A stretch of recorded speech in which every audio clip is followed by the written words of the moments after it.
Hi. Oh my god, this is gonna be a long one. Hello boys and girls, young men, old ladies.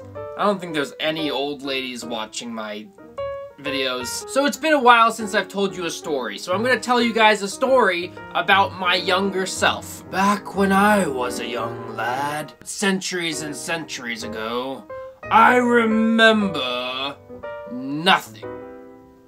The end. Hey, so it's been a while.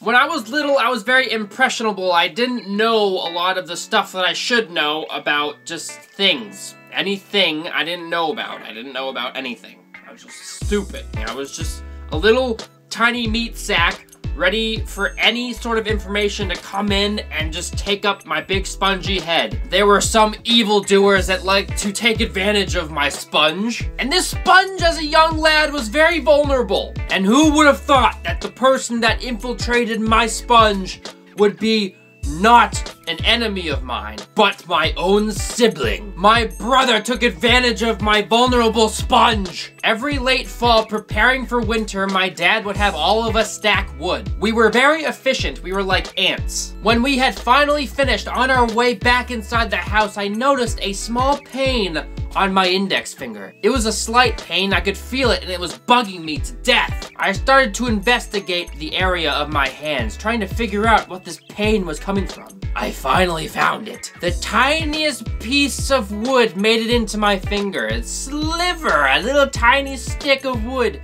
The tiniest. I didn't know what it was called at the time, but it was a splinter. I finally found it, and I was picking at it, trying to get it out of my skin. Ah, come on, you gotta, get out. My brother comes over and he says, "Hey, is there something wrong?" I thought that he was on my side, so I told him, "Yes, I'm in pain. There's something in my finger. I don't know what it is. Please help, help, help." My brother looks at me, takes my hand and says, "Oh, yeah, you got a splinter." And I say to him, "Oh, is that bad? Is that bad?" My brother turns to me and he says, "I don't know how to say this in a way that it won't scare you to death, so I'm just gonna say it.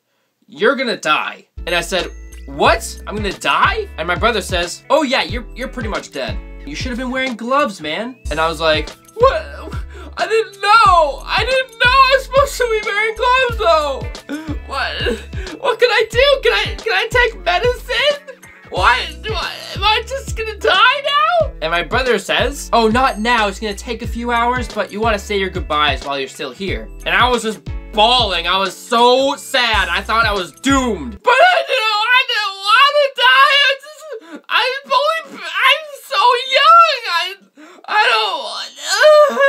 And my brother just keeps laying on the pain, just layer after layer, just laying it on. To make you feel better, it's a slow death, so it's gonna spread really slowly. First, your finger's gonna turn blue, and then your hand's gonna turn blue, and it's gonna spread all the way up your arm, and your arm's gonna get super blue. And then it's gonna go all the way up to your shoulders, and it's gonna spread down your body, and right when it reaches your brain, that's when it just shuts off. There's no pain, I swear. You just turn to a big blueberry, and you just die. That's it. You're just dead. That's the end for you. And you can imagine my response. What?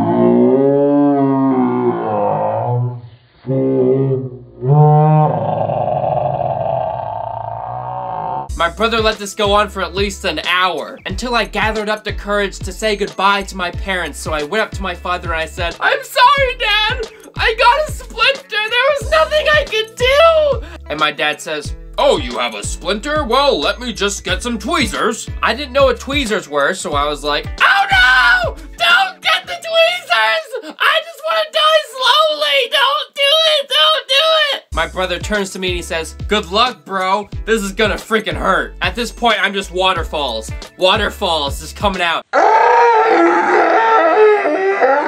My dad comes over to me valiantly with the tweezers, grabs my hand and says, Stay still!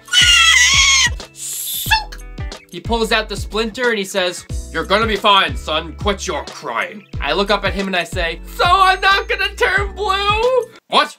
Turn blue?" My brother walks past me, slaps me in the back and says, "Ha, it was a joke." Oh, I was mad at him. I was just like, "Oh, you such a dick!" But you know, since I was little me, I wasn't accustomed to fighting at this point, so I did what all little kids do. I bottled it inside and I did.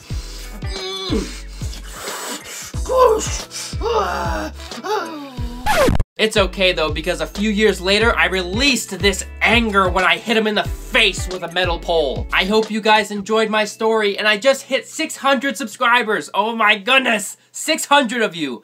That's so crazy. Like, if I put you all in a room, it would most likely fill that room, unless it was a stadium of some kind. In that case, I would need a lot more. But I'm just so happy that I have 600 subscribers. It's crazy that there's 600 of you.